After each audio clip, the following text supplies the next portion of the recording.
Quand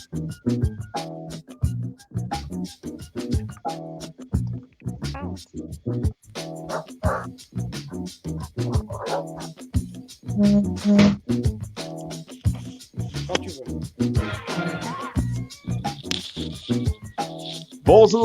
Bonjour à tous, bienvenue en direct mes amis, on est en direct, oui, le Grand Forum s'adapte comme la plupart des médias d'ailleurs, en cette période de confinement jour 2, nous allons tous les soirs nous réunir avec une partie de l'équipe du LGF pour vous accompagner, partager les dernières informations, avec ce soir pour m'accompagner, ils sont 5, monsieur Abdeslam Itache, qui est aux manettes aussi, et qui va gérer demain et de mettre cette émission. Bonsoir Abdeslam. Bonsoir Christophe, bonsoir aux auditeurs et auditrices du LGF.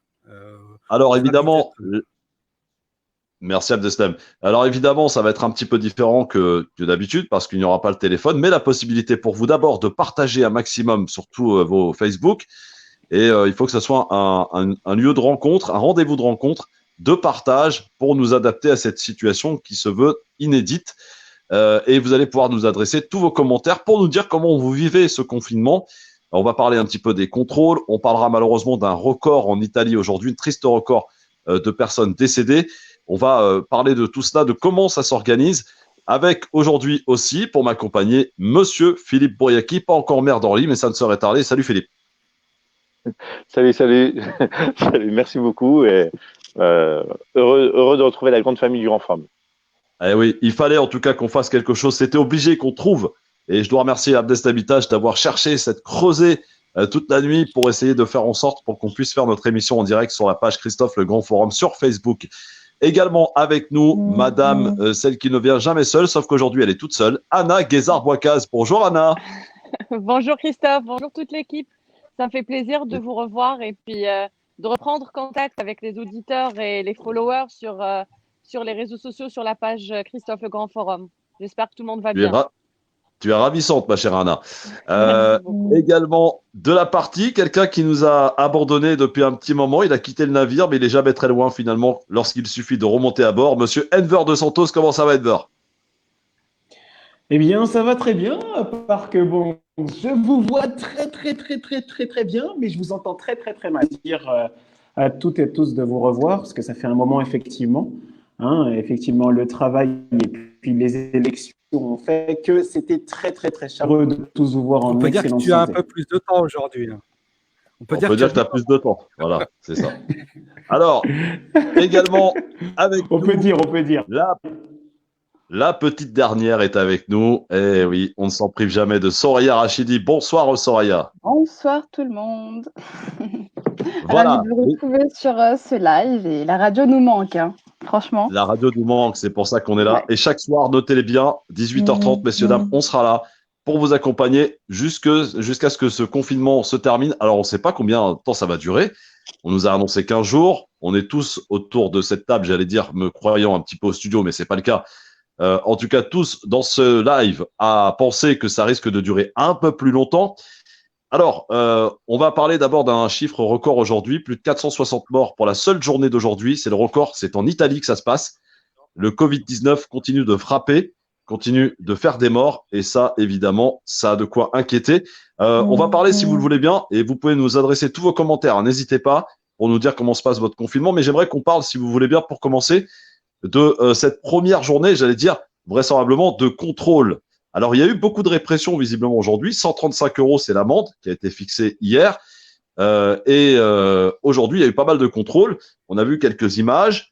Est-ce que, Abdeslam, de ton côté, ça a été respecté de ton côté, dans ta ville? Comment ça se passe? Quelle est un petit peu l'ambiance? Alors, je suis très au fait puisque j'ai pour ami et colistier le premier adjoint au maire en charge de la sécurité qui m'indique qu'il y a des contrôles aux entrées et sorties de la ville, ce qui permet de vérifier si les personnes qui quittent le domicile le font pour une raison justifiée ou non.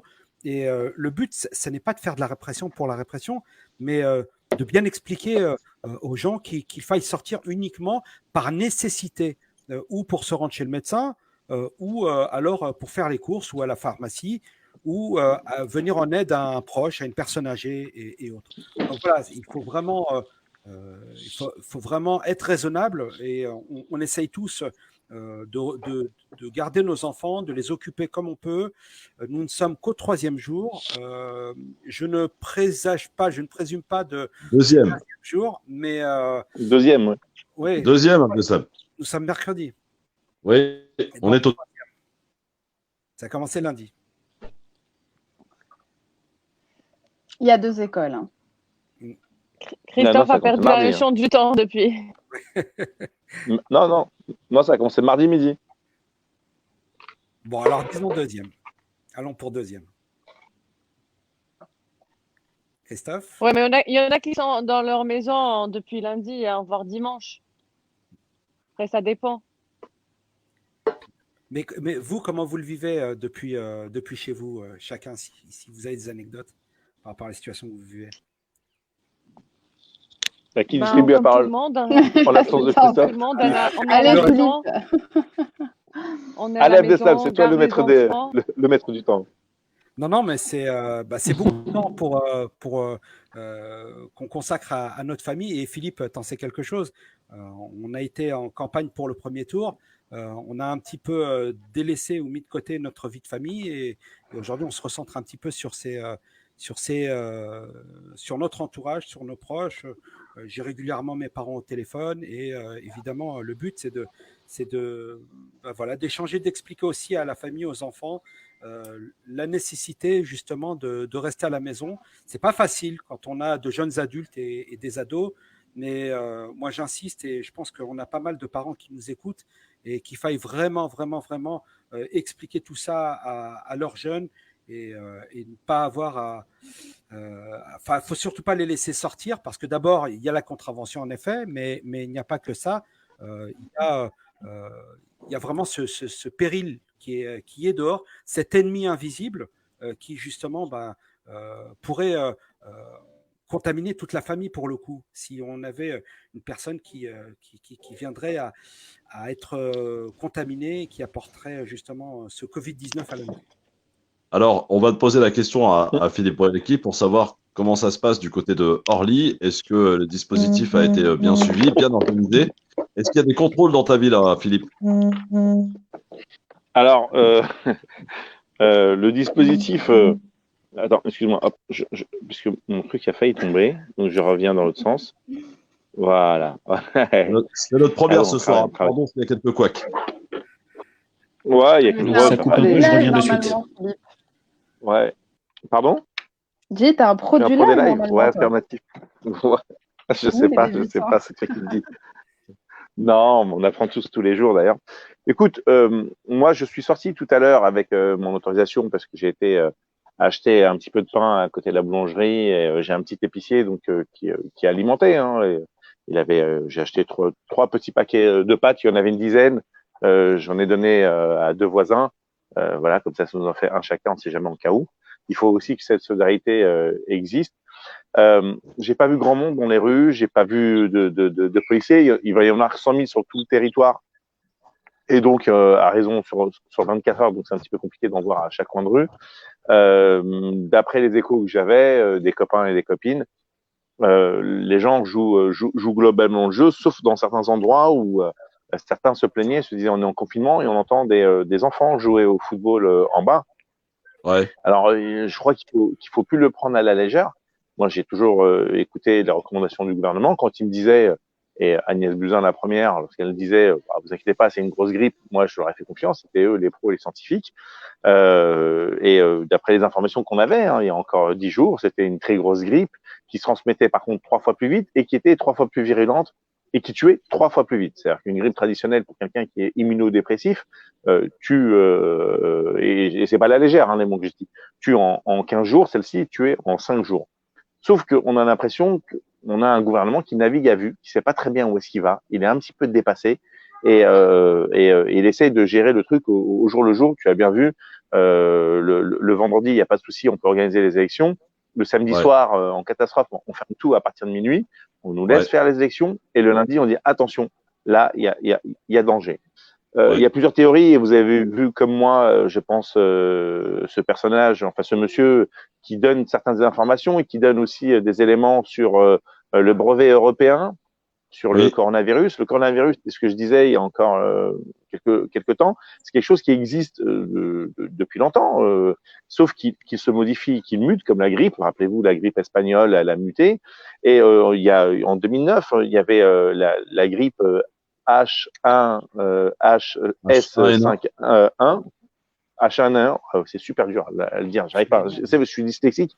Et ouais, non, mais c'est le problème de la dyslexie, donc je m'en excuse. Juste, si tu me permets, Philippe, je veux juste faire un petit point par rapport à ce que tu viens Ouais. d'évoquer, parce qu'effectivement, il y a un internaute qui a fait une vidéo qui tourne énormément en ce moment sur Facebook et qui tourne même d'ailleurs à l'étranger, où il explique avoir trouvé un brevet européen déposé en 2003 qui explique en fait ils auraient inventé ce virus, et c'est un mélange du SRAS qui avait fait énormément de morts à l'époque et d'un autre virus.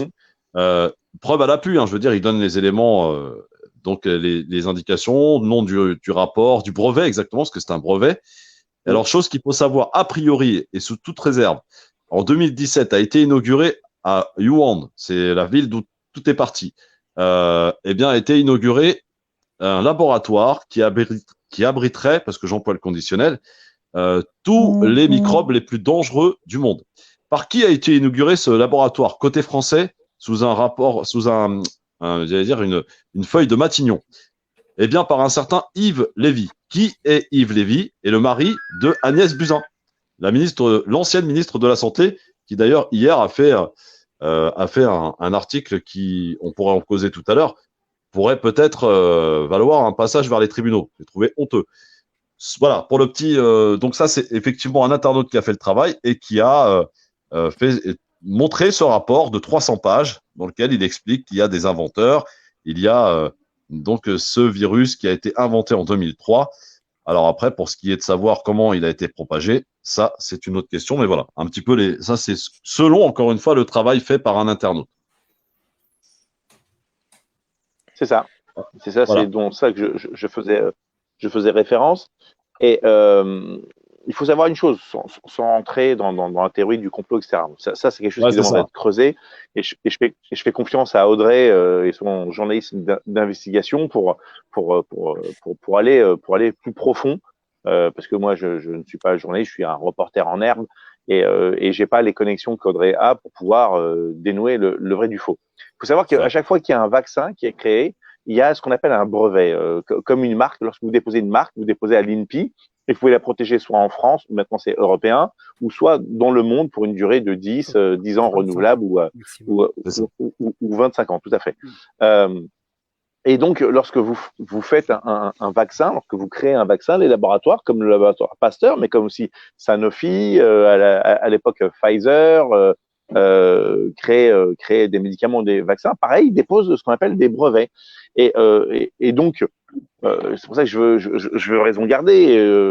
Il est normal de déposer un brevet pour le coronavirus en 2003, et de là à dire que 17 ans après, que ce vaccin a été préparé en prémutation d'une pandémie via une attaque bactériologique ou chimique. Mais là, ça serait plus bactériologique. Je sais pas, je suis pas assez spécialisé là-dessus pour voir une cause à effet. Effectivement, en 2017, j'ai vu ce rapport aussi. Le ministre Cazeneuve, de mémoire, a fait cette déclaration en se félicitant de la coopération française et chinoise. D'ailleurs, je voudrais dire que les Chinois aujourd'hui font livrer du matériel respiratoire, aujourd'hui, c'est arrivé, pour la France, ainsi que 1 million de masques. Mais la France avait aussi envoyé, au moment où la Chine avait besoin d'aide, avait envoyé l'ascenseur. Donc voilà ce que je peux dire en plus. Il règne depuis 2-3 jours un sentiment un petit peu mitigé, un petit peu bizarre, un sentiment de guerre, pour avoir connu quelques opérations externes, c'est vraiment ce que ça m'avait donné. 6 fois par le président de la République. Complètement. Et quand tu vois ces longues files d'attente devant les centres commerciaux, etc. Et je tiens à le dire, on a diffusé sur Christophe le Grand Forum cette vidéo de Gaëtan, qui est un chauffeur-livreur qui sortait d'une grande centrale de stockage et de livraison. Tu sais, tu as des plateformes où on livre tout le sec et tout le frais, et de ces plateformes-là, les grandes surfaces, les grandes chaînes font des commandes de distribution et surtout de livraison, d'approvisionnement, pardon. Et donc, il disait, voilà, mon truc, il fait 1 kilomètre. Il y a 1 kilomètre, vous allez être livré, sauf que si tu viens faire des courses normales, bah, c'est approvisionné tous les 3-4 jours. Mais si tu viens et que tu fais des courses pour un mois, bah, même si on vient approvisionner tous les 3 jours, parce qu'il n'y a pas un seul centre commercial ou supermarché ou hypermarché à livrer, et bah forcément, t'as des rayons vides. Donc, arrêtez de paniquer. Don't panique. Et Philippe, On arrête pas de le dire souvent. excuse-moi de Et faites preuve de t'interrompre, civisme. et Bien les sûr. vidéos qu'on a vues qui circulent aussi sur le net des personnes qui se battent devant des boucheries et Mm. devant des supermarchés, etc. C'est horrible, c'est atroce ce qu'on est en train de voir. Ils ont plus peur de mourir de faim que de mourir du corona, apparemment. Oui, c'est ça. Merci, Absolument. Soraya. Est-ce qu'il y a des, appelle commentaires, mon l'instant cher survie. Abdeslam? Oui, on a Dida Amida Lekshab qui nous dit pour l'instant, ça va, alhamdoulilah, j'essaye de les occuper, faire de la lecture et des dessins. Ensuite, un temps consacré aux devoirs, mais c'est pas facile, surtout quand on est mère célibataire. Je fais les deux rôles Ouais. en même temps. Le plus dur est d'être de loin de la famille. Que Dieu nous donne tous courage et patience. Eh bien, courage à toi. C'est ce que Alors, nous vivons toutes, Madame Dida. Ouais. Ma chère C'est Anna, triste, justement, il faut gérer. Oui, oui. comment ça se passe du côté de chez toi aujourd'hui pour ce deuxième jour de confinement? Parce qu'il faut quand même s'adapter à un nouveau mode de vie, hein. On n'a pas l'habitude de rester à la maison, rester confiné, de préparer son petit papier dès lors qu'on doit sortir. Enfin, c'est vraiment de nouvelles habitudes qui nous est imposées aujourd'hui. Mais c'est pour notre bien. En l'occurrence, là, on n'a pas le choix. Je veux dire, on est tous d'accord qu'il faut qu'on soit raisonnable et que ça se passe de manière collective. Oui, Collective, plutôt. du côté de chez moi, c'est plutôt calme. On voit la fille de Philippe, coucou. Du côté de chez moi, c'est plutôt calme. Les gens vraiment respectent les consignes. On voit quelques personnes à l'extérieur. On entend des voitures passer, mais c'est très, très rare et j'imagine que c'est uniquement pour aller au travail ou aller chercher des courses. Et puis, on garde les enfants à la maison. Les parents gardent les enfants. On essaie tant bien que mal de les occuper comme on peut. C'est vrai que c'est très difficile parce qu'au bout de quelques heures ou certains jours, ils deviennent de plus en plus agités. On manque d'idées. On a D'activité. tout essayé. Voilà, exactement. On a tout fait.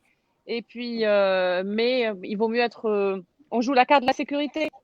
Alors, Céline nous a Et rejoint. puis, Ah, ils ont bonsoir, beaucoup Céline. de moyens pour s'occuper à partir de la maison. C'est ce que je voulais proposer à tout le monde. C'est que, mis à part les séries, les films, les documentaires qu'on peut voir, regarder à la télé, on peut aussi lire des livres ou apprendre une langue ou interagir avec une personne qui se trouve, une personne étrangère afin d'apprendre une langue étrangère ou faire une formation à distance. Vous savez, il y a des formations qui durent 1 semaine, 2 semaines. On peut profiter Ouais. de cette période ou apprendre à cuisiner. Ça dépend chacun comment il peut voir les choses selon Ah, ses ça, c'est besoins. bien, ça. Ça, c'est bien. Moi, je trouve que c'est une bonne idée. Apprendre à cuisiner, c'est une très bonne idée, mesdames. Apprendre à oui, Mesdames, par exemple, il sait pas qu'il y a des s'entraîner Et messieurs.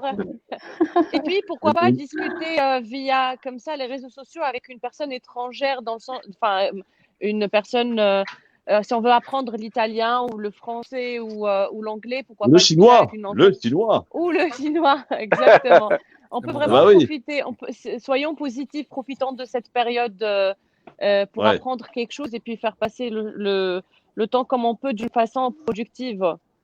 Absolument. Alors, je rappelle que vous pouvez adresser vos commentaires, hein. Vous pouvez les écrire. Abdeslam se fait l'écho de ces derniers et on peut même les afficher à l'écran, je Ah, crois. je l'ai Donc, mis à c'est l'écran, super. absolument. Voilà. Céline Bory nous a rejoint. Avant de te donner la parole, Céline, Soraya, comment ça se passe du côté de chez toi pour ce deuxième jour de confinement? Toi, je sais que tu habites un quartier populaire, je ne veux pas dire la ville.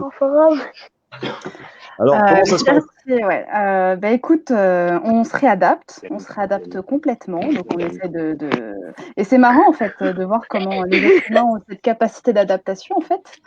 Ça fait autant de bien que de mal, j'ai envie de dire, parce qu'on n'est pas habitué à un tel changement.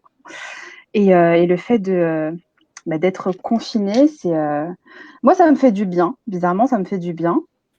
Il y a moins de pression, on doit moins courir à gauche, à droite, etc. Ça me permet de plus me recentrer sur l'essentiel. Oui, j'ai appris la leçon de Macron. Et du coup, Je suis, là, je sais pas pour vous, mais je suis en train d'analyser un peu ce qui se passe au niveau de la société française, au niveau du gouvernement, comment ils se sont gauchisés tout d'un coup, comment ils ont appris à autant s'occuper des entreprises que du peuple, comment tout ça ne se contredit pas en vérité. Et c'est une grosse crise qui va beaucoup nous apprendre, je pense. Je rappelle, on est en direct, messieurs, dames, mais on le sera d'ailleurs tous les soirs avec les chroniqueurs pour vous accompagner, pour vous aider, pour évidemment essayer ensemble de partager les infos, de peut-être les analyser, les comprendre, ou d'essayer en tout cas, tant bien que mal, avec vous. Vous interagissez sur le live, bien sûr, dans vos commentaires. Les commentaires apparaissent à l'écran. Abdeslam nous fera évidemment un petit peu l'écho de ces derniers. Alors Céline, toi aussi, tu habites un quartier populaire. Comment ça se passe du côté de chez toi? C'est calme? Est-ce qu'on sent qu'il y a confinement ou pas? Ou on vit comme d'habitude chez toi? Alors moi, j'habite une ville du 94. J'ai la chance cependant d'être dans un quartier en bord de Seine. Donc j'ai l'accès à la Seine qui est en bas de chez moi. Guillemets. Donc, si tu sors du bâtiment, tu fais quelques pas, tu es dans un lieu. Est-ce que vous entendez bien Céline? Oui, on entend très bien Céline. Oui. D'accord. Donc, voilà, c'est plutôt paisible. Là, tu vois, je viens d'aller faire les 2-3 petites courses, le pain, etc. Les gens sont dehors, mais respectent dans mon quartier en tout cas, je respecte plutôt les distances de sécurité, sachant que je ne suis pas dans un quartier très commerçant. Pour ma part. En revanche, j'ai vu comme tout le monde les vidéos qu'il y a dans les villes, ou même dans ma ville, mais vers le marché, etc., où c'est un peu plus problématique parce que les gens sont agglutinés les uns sur les autres et on en a vraiment l'impression qu'ils craignent la pénurie. Or, on sait pertinemment que les magasins sont ravitaillés le soir, donc il n'y a pas de risque de pénurie.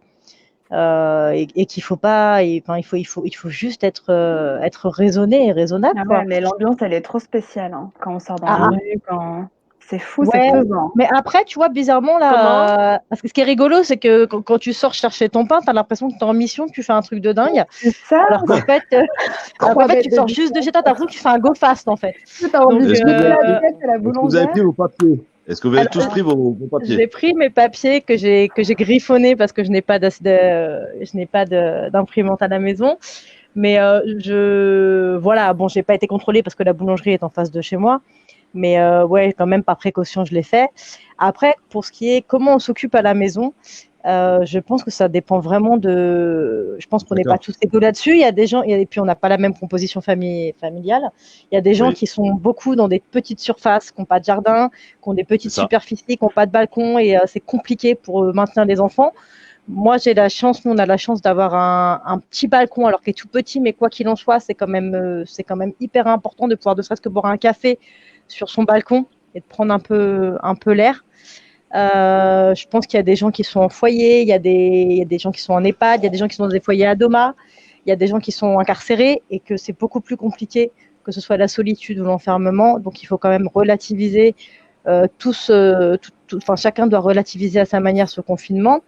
Et après, pour répondre à ce que disait Soraya sur le fait que ça permet de réfléchir, etc., pour ma part, en fait, oui, c'est très bien, on se reconcentre sur la famille, etc. Mais du coup, c'est comme tu disais tout à l'heure, Christophe, qu'il fallait en profiter pour apprendre à faire la cuisine. Quand tu es en famille, tu es obligé de faire plein de choses et du coup, c'est un peu plus compliqué le télétravail en ce qui me concerne. Oui, je comprends bien. En tout cas, il faut peut-être s'attendre, je pense, on est tous d'accord, à un pic de natalité 2021, début 2021, voire un pic de divorce, ou les deux. Parce que là, parce que ceux... Oui, Abdeslam. C'est une belle épreuve. Nous avons Florian avec nous qui est infirmier et qui pourra peut-être... Ah, bonsoir Florian. Bonsoir tout le monde. Bonsoir Florian. Nous sommes contents de t'avoir. Alors, je vais présenter Florian, qui est infirmier, effectivement, que j'ai eu la chance de rencontrer hier dans une autre structure. Cher Florian, on est en direct donc sur la page Christophe Le Grand Forum et avec nos auditeurs, nous allons interagir. Alors, on se pose beaucoup de questions, Florian, sur l'attitude à avoir. Visiblement, les Français ont quand même un peu peiné, on va dire, au départ, à respecter les règles strictes, sanitaires, qui nous sont imposées parce qu'on change de mode de vie. Le confinement étant là, il nous faut nous adapter à un nouveau mode de vie. Et je posais la question à mes chroniqueurs ici présents, comment ils avaient vécu cette première journée, parce que c'est vraiment aujourd'hui que ça a commencé, clairement. Florian, il est utile de rappeler quand même l'importance de bien respecter ce qu'on nous dit Pourquoi? Parce que c'est un virus qui se transmet très facilement, Florian. On est d'accord? Absolument. Alors, c'est un virus respiratoire qui se transmet par le contact et par les gouttelettes. Donc, il suffit que quelqu'un vous tousse dessus, vous crache dessus, peu importe. C'est comme ça que ça passe à travers les voies respiratoires, que ce soit à travers les yeux, la bouche, les narines, ou le fait de porter ses mains à la bouche si vous avez une souche, le virus sur vos mains. Donc, c'est très important de respecter les normes d'hygiène qui sont le lavage de mains systématique, soit avec du savon pour enlever le virus, ou soit avec du gel hydroalcoolique pour désactiver et assécher le virus.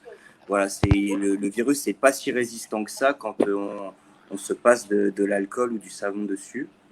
Voilà, donc déjà ça, premièrement. Et deuxièmement, très important, la distanciation sociale, vraiment prendre ses distances avec les gens. C'est vraiment pas le moment de faire des câlins ou des bisous, même à ses proches. Je sais que c'est assez difficile, mais c'est très important. Même à sa femme, Florian, on n'a pas le droit? Arrête. Je sais que ça peut être compliqué, mais il y a des couples qui font chambre à part et bon, c'est Quoi? un peu... Ah ouais, à cause de ça. Après, bon... Heureusement que ma femme n'entend pas. Le confinement, en plus de l'éloignement avec ma femme, là, je vais péter un câble. Mais c'est effectivement ce qui a pu être préconisé à des personnes vulnérables, c'est ça, de faire chambre à part? Encore faut-il avoir une deuxième chambre pour certains. Ou encore faut-il avoir un conjoint? Oui, déjà, voilà. Alors, juste une question, Florian, par rapport aux enfants, j'ai cru lire et comprendre que les enfants, effectivement, étaient porteurs, parfois et souvent d'ailleurs, sans le savoir, mais qu'ils ne développaient pas de signes, j'allais dire alarmants en ce qui les concerne, parce que ce virus contiendrait, alors tu vas me rectifier parce que je n'ai aucune connaissance médicale et tu es là pour ça, pour nous aider, contiendrait justement des références à la rougeole. Or, les enfants, pour la plupart, sont vaccinés contre la rougeole. Est-ce que c'est lié ou alors absolument pas du tout? Écoute, j'ai pas entendu de notion par rapport à ça. Je pourrais pas te répondre concrètement. Ce que je sais alors au début, on pensait que les enfants étaient très contagieux. En fait, ne présentaient pas de symptômes et pouvaient être contagieux pour les adultes. Et là, j'ai eu la contradiction en écoutant le professeur Raoult qui disait au contraire que les enfants étaient très peu contagieux jusqu'à 15 ans. Entre 3 et 15 ans étaient très peu contagieux en fait par rapport aux adultes. Ouais. Donc il apportait un peu la contradiction sur ça. Donc j'étais un peu étonné. Après, concernant la rougeole, je ne sais pas. D'accord. J'en ai aucune notion de ça. Alors, c'est vrai qu'on entend, et tu le dis d'ailleurs dans ta remarque, c'est qu'on entend beaucoup de choses, beaucoup de médecins s'exprimer. Et le problème qu'on a, nous qui ne connaissons pas grand-chose, on écoute évidemment les différents spécialistes, sauf que les spécialistes entre eux ne sont pas d'accord. Alors, on ne sait plus qui croire, comment faire, et voilà, ça devient très compliqué. Hein. C'est ça, parce que nous, nos autorités sanitaires, politiques, nos élites, on prenait un confinement. Ils font quoi? Allô? Allez-y, vas-y, Florian. On prenait un confinement général, alors que là, le professeur Raoult a dit que que le confinement n'était pas une bonne solution. En fait, qu'on confinait les gens qui n'étaient pas malades, alors qu'au contraire, on aurait dû confiner les gens malades. Donc, on aurait dû tester, faire beaucoup plus de tests, et ensuite traiter avec les médicaments, donc l'hydroxychloroquine, et puis l'antibiotique, l'azithromycine, en synergie. Et on a vu, il a fait des tests, ce professeur qui est un ponte en virologie, une sommité mondiale, et il a vu que les résultats étaient très satisfaisants. C'est-à-dire, donc pour donner des chiffres, en 6 jours, donc il y a seulement 10% des gens contaminés qui guérissent en l'espace de 6 jours, et avec les traitements, c'est 75% des gens qui guérissent. Et donc là, on a boycotté ce professeur Raoult qui avait visiblement raison. Et là, visiblement, le laboratoire Sanofi a décidé d'offrir de la chloroquine pour traiter potentiellement 300 000 personnes. Voilà, donc là, on s'y prend sur le tard, mais enfin, ils ont décidé d'agir pour traiter ce virus plutôt que d'attendre. Donc, profitez de la présence profiter de la présence de Florian justement pour poser les questions, que ce soit en interagissant sur la page Facebook. Je ne sais pas si Enver est toujours là, on ne l'a pas encore entendu. Dessem, il est là?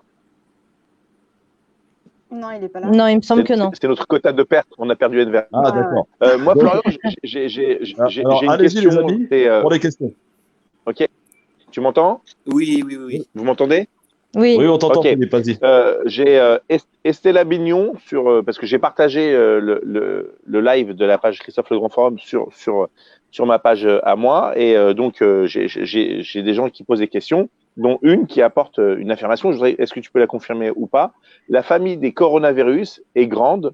C'est la famille des rhumes, des SRAS, des MERS, etc. Et le Covid-19 est une nouvelle variante, donc il ne faut pas croire toutes les vidéos de personnes en mal d'attention. Est-ce que tu confirmes que le coronavirus, c'est plusieurs variantes des différentes grippes, et le Covid-19 n'est qu'une variante plus féroce et plus sévère?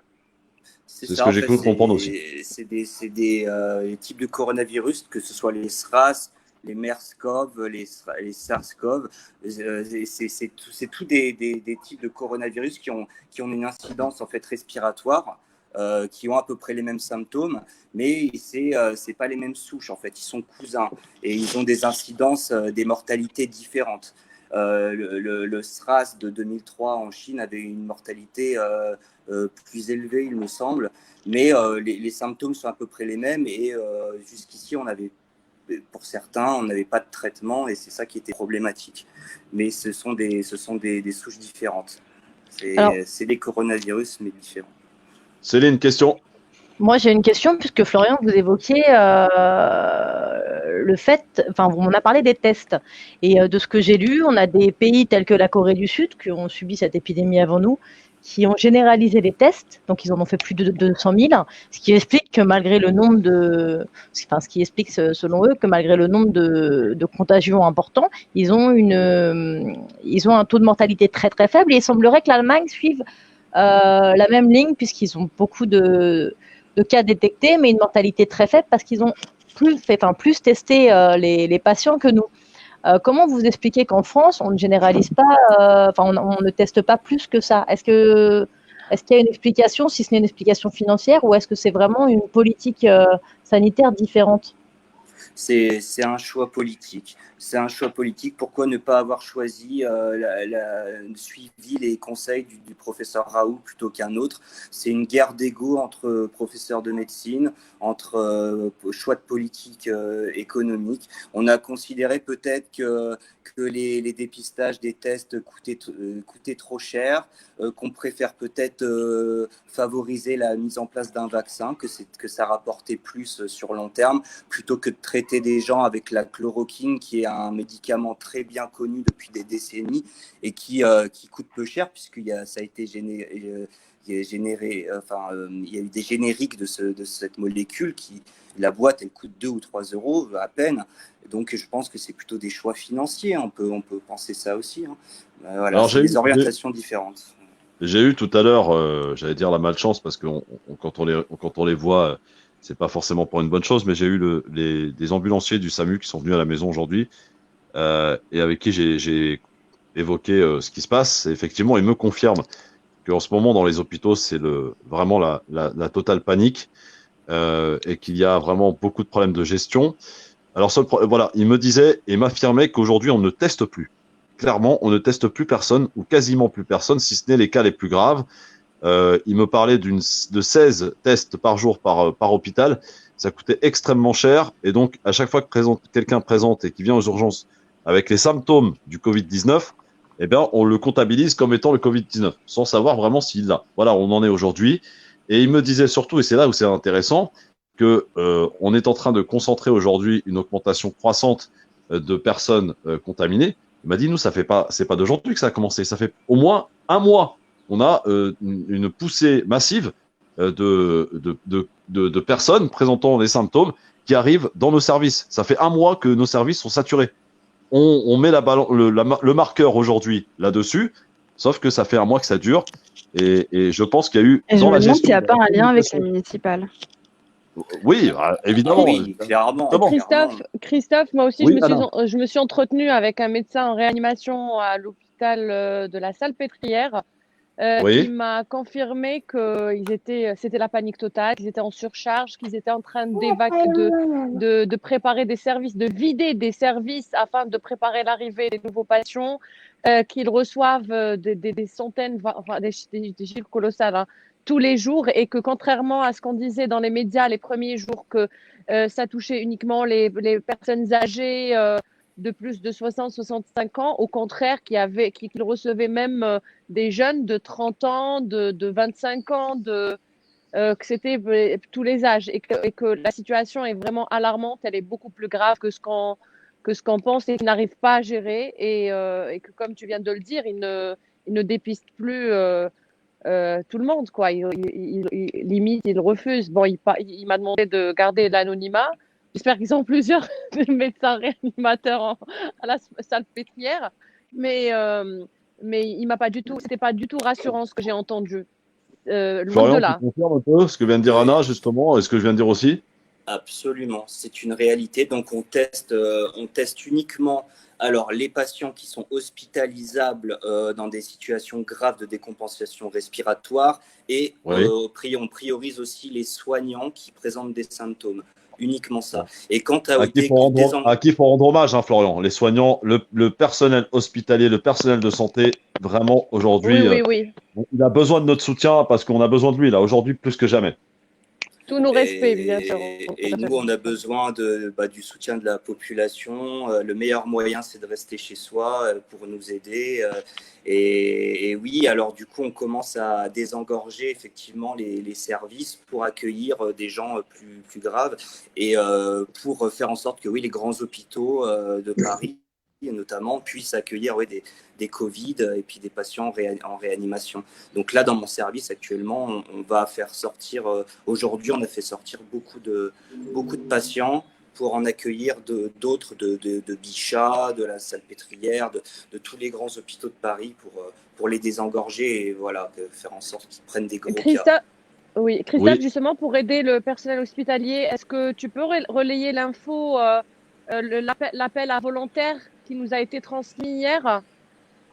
Oui, on peut. Alors moi, j'ai celui de vers chez moi. Effectivement, plusieurs hôpitaux appellent à ce que des bénévoles puissent venir les aider. Alors non pas pour faire du travail sanitaire parce que c'est pas notre rôle et on n'y connaît rien, mais pour surtout faire de l'accompagnement dans les tâches les plus les plus embêtantes, j'allais dire. Christophe, tu confirmes ça parce que j'ai essayé de vérifier hier et j'ai pas Moi, je réussi. te confirme, j'ai reçu moi.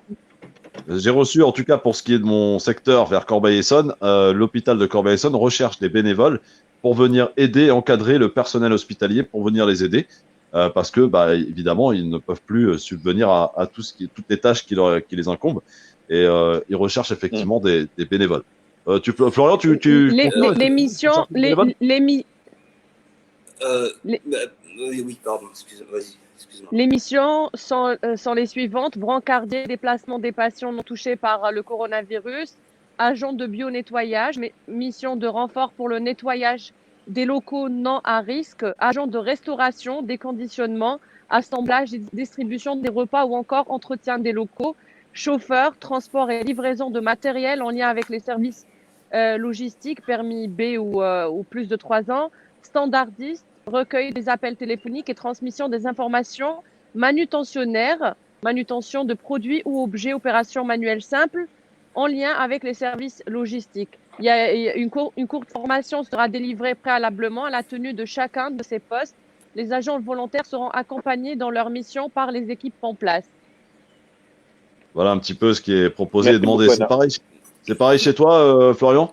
Alors, c'est une bonne idée, j'en avais pas entendu parler. Alors, ça, c'est bien, mais à condition qu'ils puissent fournir le matériel nécessaire, notamment des masques, parce que nous, on est contraint de porter un masque H24 dans le service, et on est rationné, c'est-à-dire que nous, on a nos masques, on a 2 masques FFP2 et 2 masques chirurgicaux par soignant, et on doit les garder, c'est-à-dire que moi, là, je les ai ramenés chez moi, on doit les laver pour les réutiliser.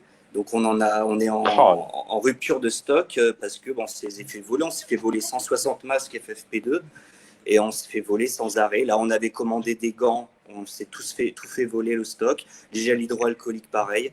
Donc, dans les grands hôpitaux, s'ils arrivent à avoir des masques, ben, c'est très bien pour ramener du personnel. Mais là, en tout cas, dans mon hôpital, ça serait très Florian, ce serait compliqué Florian, de ramener j'ai une d'autres gens. question. Oui. Question, Philippe. J'ai une question à te poser. Ouais, merci. Excuse-moi de t'interrompre, Florian. Premièrement, je me joins à toute l'équipe pour vous remercier vraiment parce que vous êtes. Tu sais, c'est ce que j'ai dit hier à un ami. Je lui dis il y a une différence entre être exposé 2 heures à des radiations et 100 heures à des radiations. Et vous êtes exposé 1000 heures à des radiations. Et quand je vois comment, sans faire de politique démago, comment le gouvernement, il y a peu de temps, sur la réforme des régimes de retraite, vous traitez, j'espère vraiment que le président de la République va se rendre compte que vous êtes nos anges gardiens et qu'on a besoin de vous et qu'aujourd'hui vous êtes réquisitionnés, vous êtes loin de votre famille et que sans vous, on y passe tous. Donc ça, sincèrement, du fond du cœur, Florian, merci à vous tous et à vous toutes. Je vais me renseigner, moi, pour voir si je peux me rendre utile avec la limite de ce que je peux faire et ce que je peux apporter. Mais je voudrais avoir une question technique parce qu'on voit des gens qui proposent de faire des masques avec du tissu, des masques avec du sopalin. Est-ce que ça a une efficacité ou est-ce que ça a juste un effet placebo et entendre qu'il faut que vous repartiez et que vous les laviez les masques.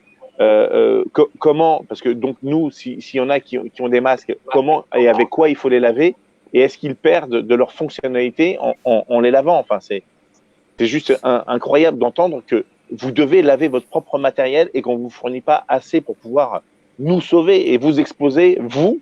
C'est juste, enfin, franchement, on est à 5e puissance militaire, 6e puissance économique mondiale. J'ai un truc, je pige pas. Donc, est-ce que tu peux nous aider sur le fait si on a des masques en tissu? Tu sais, moi, j'ai un truc que j'ai acheté qui couvre le visage lorsque je vais faire les manifs pour le gaz que les CRS nous jetaient, ça protégeait assez pas mal, mais j'entends dire que le coronavirus ferait 500 nanos, et donc est-ce que des trucs de tissu suffisent à nous protéger, ou au moins à protéger les autres de ce que nous, on pourrait envoyer? Très bonne question, Philippe. Ouais, merci Philippe. Et tout d'abord, je te remercie, c'est très chaleureux de ta part, ça touche beaucoup. On est très touchés, en tout cas, l'ensemble des équipes médicales, des gens bien comme vous qui font preuve de civisme, qui respectent vraiment les consignes et qui nous soutiennent. C'est vraiment génial parce que quand on voit les gens à côté qui sont inconscients et qui respectent rien, ben on se dit qu'il y a quand même de l'humanité, de l'intelligence, et en tout cas merci beaucoup. Pour répondre à ta question sur les masques, effectivement j'ai même entendu des couturiers qui étaient prêts à en confectionner avec du tissu, avec des doubles couches de coton. Alors comme tu dis, effectivement un virus est extrêmement petit et les masques FFP2 sont utilisés pour filtrer des virus à 5 micromètres, 5 microns. Donc, est-ce que le coton est capable de filtrer? J'ai des doutes quand même. J'ai des grands doutes. Alors, peut-être pour protéger les autres quand nous, on est contaminés, peut-être que ça peut filtrer. Mais pour se protéger de ceux qui sont contaminés, je pense... Alors, est-ce que ça a peut-être une efficacité peut-être je ne sais pas, de 70 à 80%, ce qui est déjà bien mieux que rien, on va dire. Faute de mieux, c'est quand même c'est bien. mieux. Parce qu'on entend des prérogations nous dire ça sert à rien, ça sert à rien. Donc ce que tu nous dis, c'est que c'est mieux que rien.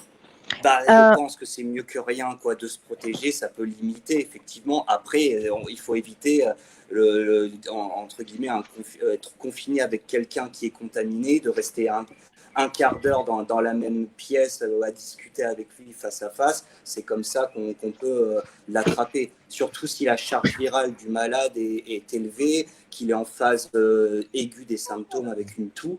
Là, je doute que ce genre de masque confectionné fait main soit efficace. Donc, ça remplacera jamais un FFP2.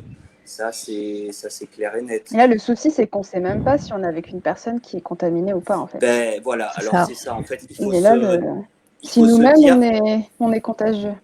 Il faut se dire que chaque personne que l'on croise, chaque personne de son entourage est contaminée. Il faut partir du principe que tout le monde est contaminé. Parce que la période d'incubation, elle est très très longue, elle est de 7 à 10 jours. Donc, Et j'ai une petite question. Ah, désolée, t'as pas fini. non, je t'en prie, si. En fait, c'est une Vas-y, question, Soria. peut-être à côté, mais je me posais la question, pourquoi les animaux n'étaient pas concernés par ce virus, si la théorie du fait que ça vient d'un animal à la base est une vérité? Alors, Je ne sais même pas si tu as la réponse. Oui, les gens se demandaient si on pouvait contaminer les animaux, les chats et les chiens. Or, c'est pas possible parce que les cellules sont pas les mêmes. Enfin, le virus ne peut pas pénétrer en fait dans les cellules animales. En fait, il y a des pathologies qui sont inhérentes aux animaux. Alors après, c'est assez compliqué, hein, la pénétration d'un virus et tout. Je pourrais pas l'expliquer vraiment en détail. Tout ce que je sais, c'est qu'en tout cas, la contamination s'est transmise de l'animal à l'homme à la base parce que dans les marchés à Wuhan, on a mis en contact des animaux qui normalement dans la nature n'auraient pas dû l'être. Donc ils se sont transmis des virus entre eux qui ont muté et qui ensuite ont pu se transmettre à l'homme. Et ensuite a pu se transmettre d'homme à homme. C'est comme ça que ça s'est fait officiellement. Après, il y a mais le sens inverse n'est pas possible du coup. S'il vient de l'animal, il ne peut pas retourner à... Moi, ce que j'ai entendu, c'est que... Il n'y a aucun risque, en tout cas, de contaminer les animaux ou d'être contaminé par des animaux. C'est vraiment assez unique ce qui s'est passé. C'est que les animaux sur les marchés en Chine, normalement, ne doivent pas être en contact dans la nature. C'est l'homme qui a fait rapprocher, qui a été contre nature, entre guillemets, en mettant des chauves-souris ou des cochons, des pergolas, je ne sais plus comment ça s'appelle d'ailleurs, je n'arrive jamais à me souvenir de ce nom de cet animal. Et voilà, c'est comme ça que ça s'est fait, quoi. Il semblerait, de ce que j'entendais tout à l'heure, que c'est à l'état naturel. Hein, le virus est présent dans l'état naturel chez le pangolin et la chauve-souris. Mais chez eux, c'est totalement inoffensif. Comme le SRAS de 2003, ou la grippe H5N1, avec les volailles, etc. C'est comme ça que ça se transmet par des mutations. Le virus est très intelligent, quoi. Il s'adapte, un virus arrive à s'adapter, à créer des résistances et à se transmettre ensuite d'espèce en espèce. Et c'est ça qui peut être très, très dommageable. En fait. Je rappelle qu'on est en direct, je rappelle juste qu'on est en direct sur Facebook et qu'on le sera tous les soirs durant ce confinement. Ça risque de durer un petit moment. Avec la contribution de nos chroniqueurs, ici présents Anna Guézard-Boicaz, Philippe Broyaki, Abdeslam Bitache, Soraya Rachedi, je crois que j'ai oublié personne. Bah si, moi. Florian. Céline. C'est pas lui, bah Céline. Oui, tu m'as oublié. Bah non, comment j'ai pu petite Céline Bourri. Ouais, c'est affreux, c'est impardonnable. Oui. Christophe. Oui. Allô. Oui, on t'écoute. J'ai une demande, une requête à te faire. Je pense que toute l'équipe se joindra à moi. On est tous solidaires avec nos infirmiers. Est-ce que tu aurais l'amabilité et la gentillesse de lancer une cagnotte Litchi pour qu'on puisse les aider au quotidien et aider leurs familles parce que ils doivent jongler avec des modes de garde. Alors le président a dit que le gouvernement payera. Excuse-moi de ne pas avoir confiance en ce gouvernement.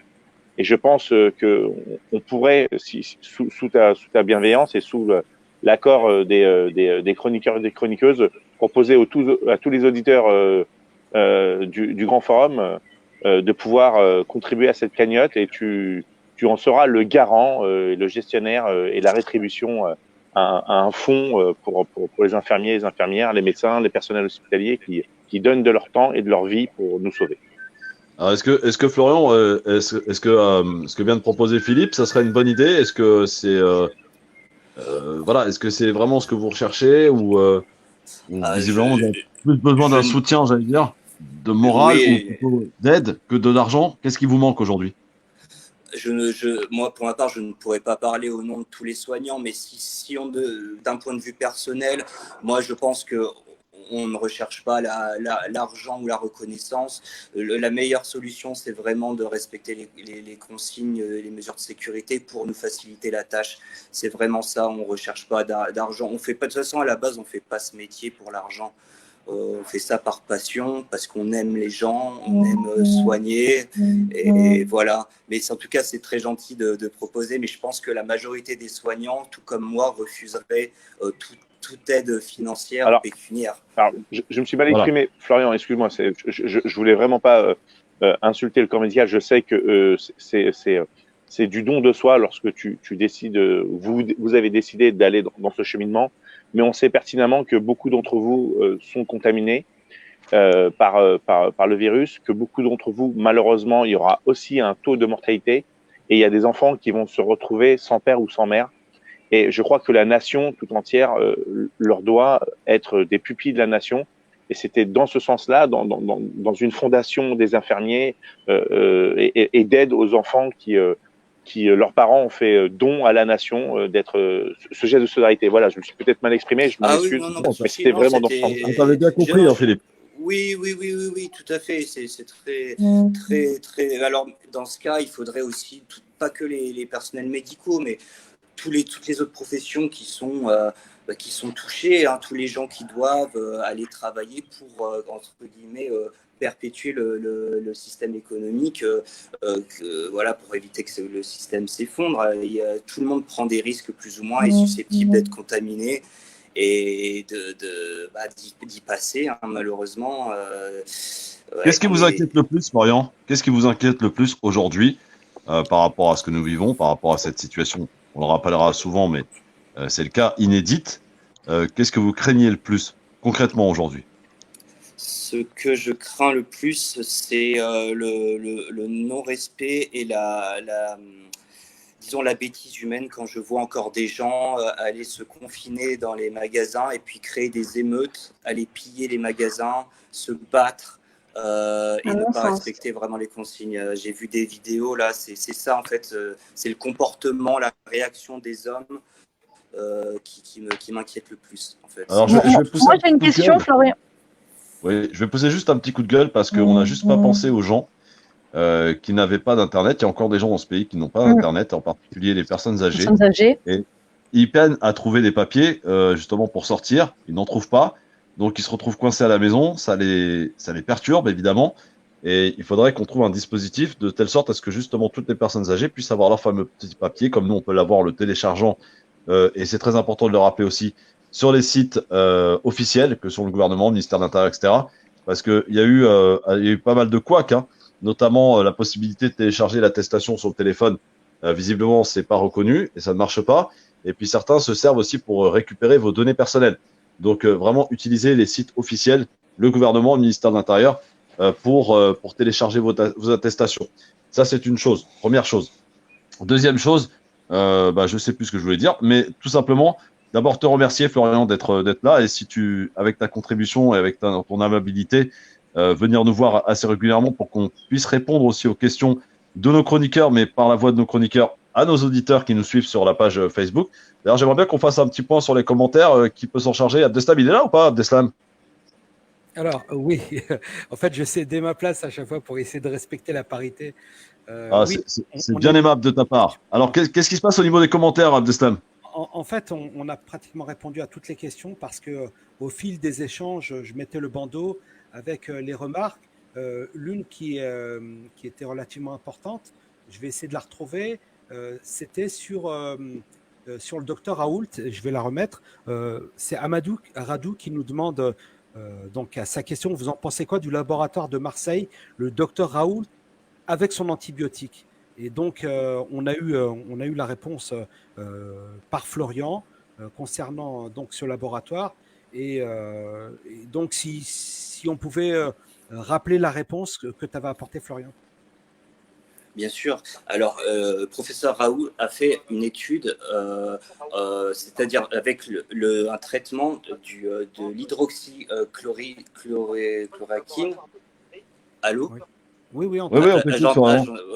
Et en synergie avec un antibiotique qui lutte aussi contre les virus, qui s'appelle l'azithromycine, qui lutte contre les dépressions respiratoires, les infections pulmonaires. Et on s'est rendu compte qu'il y avait 75% de guérison en 6 jours de traitement avec l'alliance du plaquenil, hein, qui est la chloroquine, et cet antibiotique en synergie.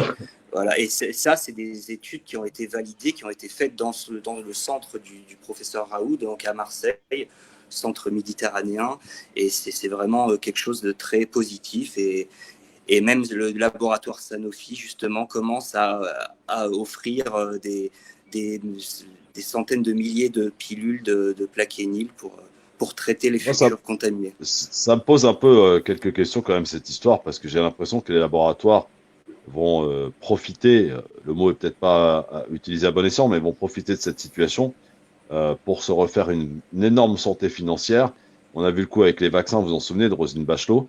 Et non, on a l'impression qu'aujourd'hui, c'est les laboratoires qui se battent entre eux pour essayer d'être le premier sur le marché et pour inonder le marché d'éventuels vaccins. On va rappeler, Florian, parce qu'on nous parle de cela à Marseille, on va rappeler que, d'après ce que j'ai entendu encore une fois, tu vas nous confirmer ou affirmer, que le vaccin n'arrivera sur le marché que pas avant 12 à 18 mois. Absolument, absolument. Tous ceux qui pensaient qu'on pourrait avoir un vaccin en quelques semaines, j'ai mauvaise nouvelle de dire que c'est impossible. Un vaccin, il faut une phase de test déjà sur des animaux et ensuite des tests sur des petits groupes, un panel d'humains en double aveugle, voilà, avec des placebos et la molécule, le vaccin, et ensuite voir les résultats sur long terme. Donc, c'est pas avant 1 an et demi, 2 ans. C'est ça le problème. Donc, il faut traiter, il faut agir avant, parce qu'il ne faut pas attendre qu'il y ait des centaines de milliers de morts. On ne peut pas se permettre d'attendre 1 an, quoi. Donc, c'est maintenant qu'il faut agir. Donc, le confinement, c'est très bien, mais maintenant, il va falloir traiter cette maladie au lieu d'attendre que le corps crée des anticorps pour lutter contre le virus, parce qu'il y a certaines personnes qui sont immunodéprimées, sensibles et qui ne pourront pas survivre sans l'aide d'antiviraux, quoi. D'accord. Encore une fois, un grand merci, Florian. S'il n'y a pas d'autres questions, on va peut-être te libérer parce que voilà, je pense que tu as besoin aussi de te reposer. Et merci pour ta. Merci. Merci infiniment. C'est un vrai plaisir. C'est un honneur de venir voilà, vous répondre à vos questions. À mon humble niveau, je ne prétends pas. Voilà, ça, je ne suis pas médecin. J'essaye de dire les choses basées sur des rapports scientifiques. Donc voilà, mais si je me trompe et que je m'en aperçois, je corrigerai, mais j'essaye de faire. Tu seras le bienvenu pour revenir régulièrement dans cette émission improvisée et de la situation. Merci en tout cas, Florian. Merci Florian, merci infiniment. Et force à vous, et on est là avec vous. Et on reste chez nous, on a bien entendu le message. Merci Flo. Faites attention à vous. Merci beaucoup. Bravo à vous, merci. À qui? À Florian. Merci beaucoup. Merci beaucoup, Florian. Au revoir, Florian. C'est toi, tu dis merci beaucoup. Bon, bah, dites donc, moi je trouve que c'est pas mal comme première émission. On va juste faire, si vous le voulez bien, un petit point. Oui, Anna. On a encore un peu de temps ou pas? Bah, un petit peu de temps, ouais, pourquoi? Je voudrais pousser un coup de gueule, si tu me le permets, parce qu'on parlait tout à l'heure, Philippe parlait d'entraide humanitaire, etc. Et je voudrais lancer un coup de gueule parce qu'il y a 2 jours, j'ai posté une vidéo dans laquelle j'ai lancé un hashtag pour venir. Ça concerne le peuple algérien. Qui sont aussi dans le collimatum, hein, parce que malheureusement, cette pandémie n'épargne personne. Et ce que j'ai remarqué, c'est que la majorité des personnalités, des célébrités, que ce soit des sportifs, des politiciens, acteurs, etc., s'entraident pour faire passer le message, un message de sensibilisation, contrairement aux Algériens. Je prends exemple sur les célébrités marocaines. D'ailleurs, quand on a eu l'occasion de recevoir, ils multiplient leurs efforts, envoient des vidéos sur plusieurs supports, etc., y compris les réseaux sociaux ou à la télé, mais ils font un travail vraiment, ils s'entraident pour sensibiliser le peuple, etc., contrairement à nous. Et puis, je suis quand même choquée de voir que, mis à part quelques personnes qui réagissent via leurs réseaux sociaux pour faire passer le message, mais il n'y a pas du tout de campagne de sensibilisation, quelque chose de sérieux, d'organisé. Et j'ai fait cette vidéo. Elle a été partagée par beaucoup de personnes que je remercie infiniment. Mais les célébrités, les acteurs s'en foutent complètement. Quand je dis célébrités et acteurs, parce qu'eux, ils sont suivis, ils sont un petit peu influents, ils sont suivis par un grand nombre de personnes sur leurs réseaux sociaux. Et puis, un petit post, c'est gratuit. Ça ne coûte rien du tout. Et je ne vois pas pourquoi si on passe notre temps, s'ils passent leur temps à poster des photos d'eux ou en train de prendre un café ou de leurs chaussures ou je ne sais pas quoi. Anna, ils n'ont pas le temps, ils sont en train de manifester. Non, mais je pense que c'est le moment idéal pour, Ils pourront plus, pour utiliser les raisons. Oui, parce que ils pourront plus manifester parce que le président hier le président Tebboune hier a interdit tout rassemblement afin de lutter justement contre la propagation du coronavirus, du Covid-19 en Algérie. Il a pris des dispositions. D'ailleurs, comme la Tunisie et comme le Maroc, l'Algérie qui suspend aussi ses vols aériens avec toute l'Europe. Et il y a une disposition. Effectivement, tu as raison, Anna, dans le sens où les personnalités, sans les nommer, prennent peut-être pas assez conscience de la réalité, du danger qui nous guette et qui guette le peuple algérien. Et ils ont aussi ce rôle. Alors c'est peut-être une petite idée. Justement, ce que vient de faire Anna, on va peut-être terminer chacun avec un petit coup de gueule. Christophe, moi j'ai lancé la vidéo, le hashtag que j'ai lancé, c'est Kulna Nsaad Badana, c'est-à-dire on s'entraide tous, dans le sens où, je voulais faire passer un message pour que tout le monde puisse aider une famille, selon ses moyens exactement, pour aider une famille parce qu'on n'a pas tous les moyens d'acheter des réserves de nourriture ou de produits alimentaires, etc., ou d'hygiène. Et pourquoi pas, chacun essaye d'aider l'autre. Les Tunisiens, ils se mobilisent, les Marocains se mobilisent d'une façon extrêmement efficace et vraiment, je leur tire chapeau et ils ont tous mes respects. Par contre, les personnalités publiques algériennes, jusqu'à présent, un silence radio et c'est vraiment... c'est décevant, hein. C'est vraiment, vraiment décevant parce que c'est le moment où on utilise nos réseaux sociaux et notre influence ou notre pouvoir, peu importe comment on l'appelle, mais si c'est pas pour aider son peuple, pour faire passer au moins un message, ça nous coûte rien du tout, rien du tout. Juste pour un petit mot pour les défendre, on a mis beaucoup de temps en France à le faire. Là, Anna, tu parles avec ton regard d'ici de France, mais nous, on voyait les Italiens et on a mis énormément de temps à réagir en tant que Français. Donc, il faut aussi comprendre, et j'espère, tu as raison, il faut absolument que tout le monde sensibilise tout le monde. Céline, alors qu'il est avec les réseaux sociaux et tout ça, tout le monde est connecté, il n'y a personne qui est en retard. On est d'accord, mais il y a 15 jours... S'il voit une célébrité à l'autre bout du monde qui porte un bikini et qui se prend en photo dans telle posture, le lendemain, tout le monde va faire pareil. Donc, il y a 15 jours, l'Italie était déjà dans une situation qui est la nôtre aujourd'hui. On ne réagissait pas, Anna. On n'était pas confinés. On n'avait pas les mêmes, on n'avait pas les mêmes réflexes qu'aujourd'hui. Bon, il y a 15 jours, on s'est vu. Ça s'engueule. Non, ça s'engueule pas. Non, je dis juste qu'on veut faire la leçon. Mais on a regardé les Chinois, on s'est moqué d'eux. On a regardé les Italiens en se disant ça n'arrivera pas chez nous. On aurait dû réagir plus tôt. Non, mais nous, bien évidemment, c'est nos gouvernements. Bien sûr, tu as raison. Pardon, Céline. Mais quand je dis nous, c'est le gouvernement. La semaine dernière, tu avais quand même Macron et sa femme qui étaient au théâtre en disant n'ayez pas peur du coronavirus. On a eu une position, on a manqué d'humilité sur ce coup-là.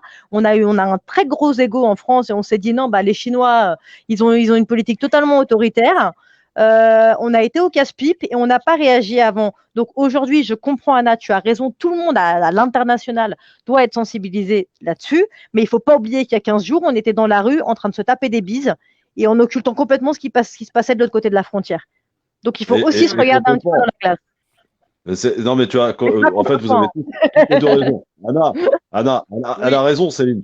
Il y a une semaine, enfin même pas une semaine, que dis-je, le dimanche dernier avait lieu l'élection, le premier tour d'élection municipale, qui a été un énorme fiasco. Il y a eu tous ces meetings où tous ces gens se sont fait la bise, se sont serrés la main. D'ailleurs, on a vu Estrosi. Et il y a même eu les victoires. Il y a même eu. Moi, il y a une semaine, ça se rapprochait pas autant. Et puis là, mais si Anna, je suis pas d'accord avec toi. On a vu des gens. On a vu des gens dimanche qui fêtaient leur victoire. Les Marocains ont pris maintenant. Pourquoi ça bouge depuis au moins 3 jours? Mais c'est une très bonne chose. C'est une très bonne chose, Anna. Je les ai contactés moi-même. Je les ai tagués. Personne n'a partagé. Personne n'a partagé, je suis outrée. Et ça viendra, mais tu as raison, c'est ton coup de gueule, ma chère Anna, et on l'a écouté attentivement, alors ça me laisse l'occasion, et finalement les meilleures idées arrivent lorsqu'on fait des directs, et on va terminer cette émission ce soir par le coup de gueule, ou le coup de cœur aussi, ça peut être un coup de cœur de quelque chose que vous avez vu et que vous trouvez bien, que vous souhaitez signaler dans cette émission. Alors Philippe, coup de gueule ou coup de cœur ce soir pour toi? Bah écoute, coup de cœur, parce que Florent, regarde, tu te rends compte, on a fait la proposition d'une canotte litchi, il a dit ouais d'accord, mais pas que pour nous, pour toutes celles et tous ceux qui risquent leur vie au quotidien. Franchement, et là, si c'est pas une preuve de solidarité et d'humanisme, tu vois, ça donne de l'espoir dans des moments où on a vu des scènes étranges, alors qu'on doit être solidaires et on doit être tous ensemble.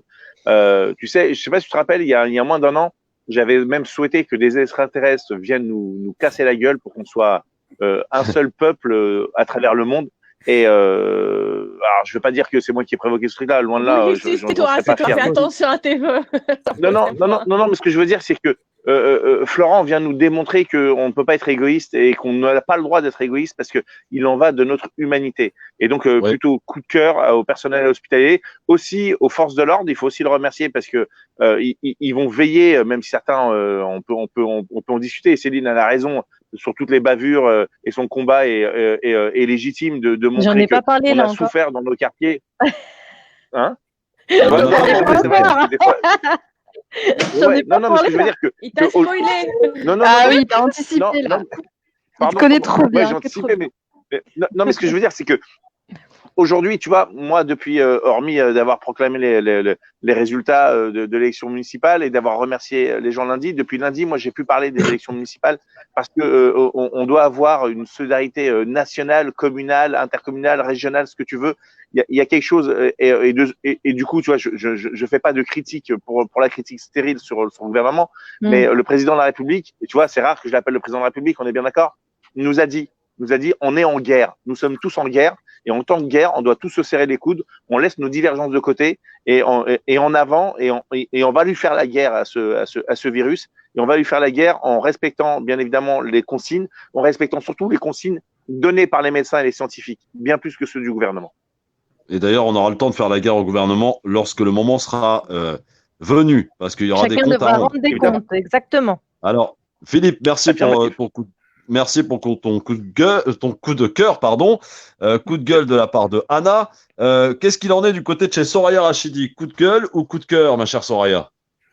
Moi, je vais avoir un coup de pensée. Je ne sais pas si ça se dit, mais en fait, j'ai une grosse pensée pour toutes les familles qui sont touchées déjà par la maladie et pour toutes les familles qui vont l'être et qui ne le sont pas encore ou qui ne le savent pas encore. Je pense qu'il y a une grande vague. On voit comment la courbe en Italie augmente et 460 morts aujourd'hui pour la seule journée en Italie, hein. Le record. Voilà. Et du coup, ça indique le futur de notre propre courbe.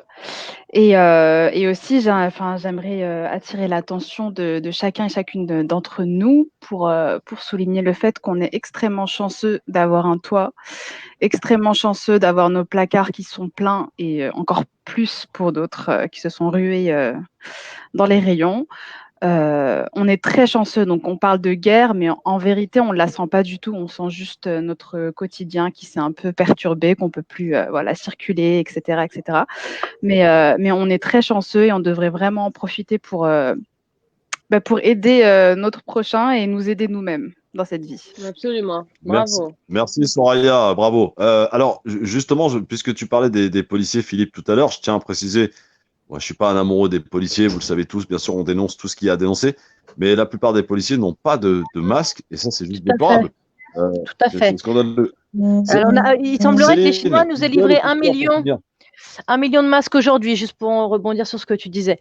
Moi, ce serait plutôt un coup de gueule, mais un coup de gueule parce que je reste persuadée qu'il y aura des responsabilités à établir après. Et même si je rejoins effectivement le fait qu'il faille se confiner et que j'approuve le discours du président qu'on a eu cette semaine, je pense qu'on aurait pu le faire plus tôt, on aurait dû le faire plus tôt. On a encore eu l'article, l'interview de Agnès Buzyn dans Le Monde, qui est une aberration, qui est scandaleuse, et on va avoir des morts. On va avoir des morts parce qu'on s'est foutu de nos voisins italiens, parce qu'on s'est moqué de la Chine, et que encore aujourd'hui, au lieu de s'inspirer de comment le virus a été endigué à Taïwan ou à Hong Kong, parce qu'ils ont eu le port du masque obligatoire. Donc aujourd'hui en France, tu as quand même des gens qui arrivent à te dire le port du masque ne sert à rien si vous n'êtes pas malade. Sauf qu'à Hong Kong et à Taïwan, au début, quand l'épidémie est arrivée, le port du masque il a été mis pour tout le monde, malade, non malade. Et ils ont limité leur cas à 132 pour l'un et 182 pour l'autre, à quelque chose près. Je ne sais plus si c'est pour Hong Kong ou Taïwan ou l'inverse. Parce que tout le monde avait le masque. Donc, à partir du moment où tout le monde a le masque, y compris des malades qui s'ignorent, et ben, en portant ce masque, on protégeait leurs compatriotes. Et aujourd'hui, on est dit que tout ça, ça ne nous sert à rien. On entend, sur ce virus, on a entendu tout et n'importe quoi. C'est qu'une grippette. Vous pouvez sortir, ça ne craint rien, lavez-vous juste les mains. Et aujourd'hui, on s'aperçoit qu'on va avoir des centaines de morts, si ce n'est pas plus, que Dieu nous en garde, parce qu'on n'a pas pris la mesure du drame et on a surtout été très, très méprisants à l'égard de nos voisins. Et le coup de gueule, il est là-dessus. Il va y avoir des morts parce qu'on a regardé nos voisins avec mépris. Les Chinois sont des nazes, les Italiens sont des nazes. Et aujourd'hui, on a le retour de boomerang. Tout ce que je souhaite aujourd'hui, c'est que malheureusement, je sais que ça va arriver, mais je crains le pire pour l'Afrique. Parce que quand on voit dans la galère dans laquelle on est, nous, Européens du Nord, dans des pays riches, occidentaux, quand on voit ce qui se passe en Italie du Nord, quand on voit ce qui est en train d'arriver chez nous, avec tous les hôpitaux et tous les services qu'on a, quand ça va être l'explosion en Afrique, je crains le pire. Voilà. Tu ne penses pas que la chaleur, ça va un peu les aider? Je ne suis pas scientifique, je l'espère. On aurait dû poser la question à Florian.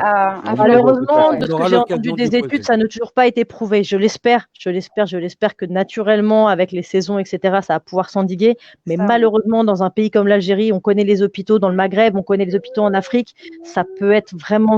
L'Algérie, le Maroc, c'est une catastrophe. La Tunisie, pareil. Donc, non, mais quand je dis. Voilà, en Algérie, aujourd'hui, à Oran, il y a un bateau contenant 1300 passagers qui est venu de Marseille.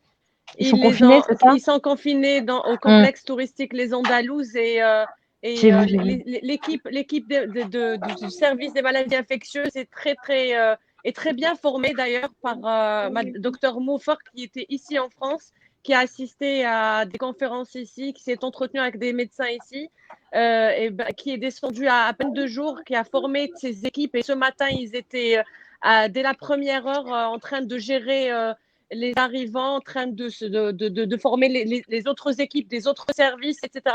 Je salue vraiment tout le travail qu'ils font. Et force et courage à vous. Bien sûr, ce n'est pas le travail des médecins qu'on remet en cause, mais des infrastructures, bien sûr, force et courage à tous les médecins, je reviens. Bien entendu, bien sûr. Alors, juste, Abdeslam, il tâche. Coup de gueule ou coup de cœur, mon cher Abdeslam? Coup de gueule. Soria, tout à l'heure, disait qu'elle était ravie parce que l'on avait nos placards pleins. Moi, mon placard n'est pas plein. Je n'ai pas voulu céder à la psychose en dévalisant les rayons. J'ai interdit ma femme de le faire. Ça, c'est ton côté centriste. Non, mais j'ai de quoi tenir peut-être 1 ou 2 jours. Et lorsque j'irai faire les courses, je referai des courses pour 2 ou 3 jours et pas plus, parce qu'il n'est pas question de céder à la panique.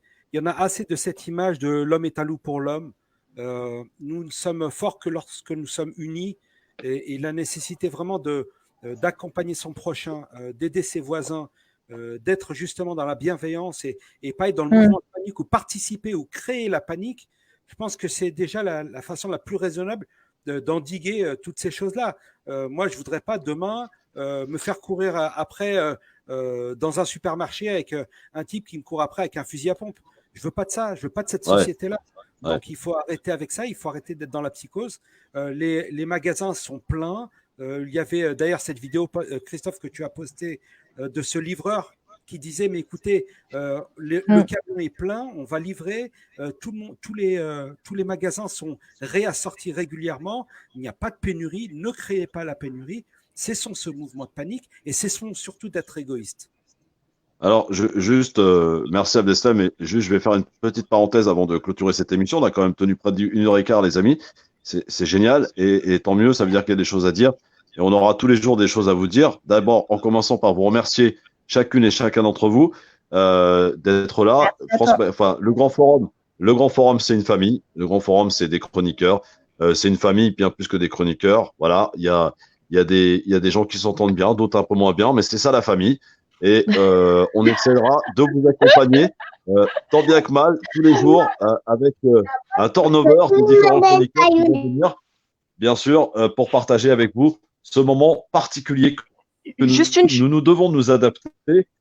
Et attends, je termine. Juste merci beaucoup à Abdeslam Itache qui a a fait en sorte pour que ce genre d'émission puisse Merci, avoir lieu Abdeslam. avec Merci. donc les conditions qui vont Les avec. geeks de Et, l'équipe. voilà. Oui, qu'est-ce qu'il y a? Juste une chose que je voulais rappeler à 20h, tous à vos balcons, à vos fenêtres, dans vos jardins.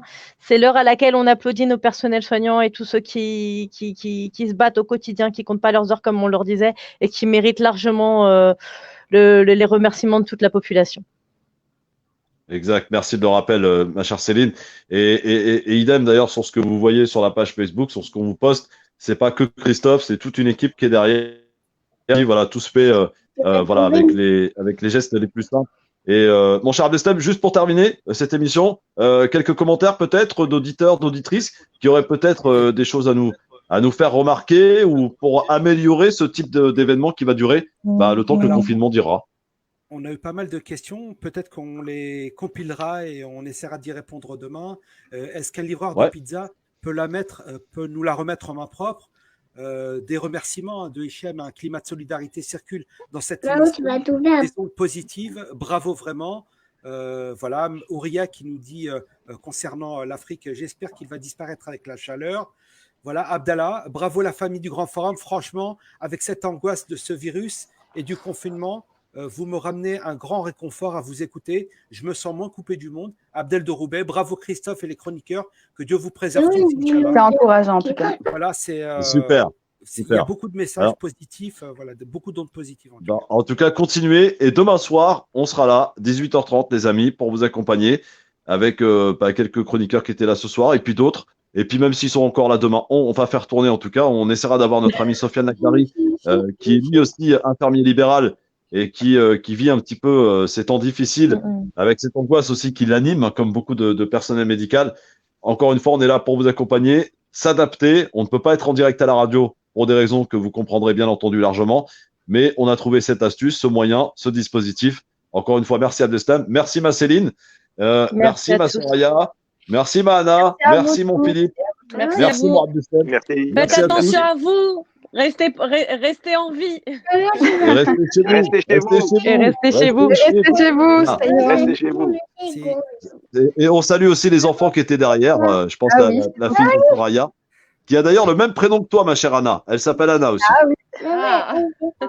Voilà. Donc, bravo à tous. Merci. Philippe aussi, on la salue. Ouais, bien sûr. On lui fait un gros bisou. Merci à tous. Et à demain, les amis. Et prenez soin de vous. Ne sortez pas. Restez chez vous. Restez chez vous.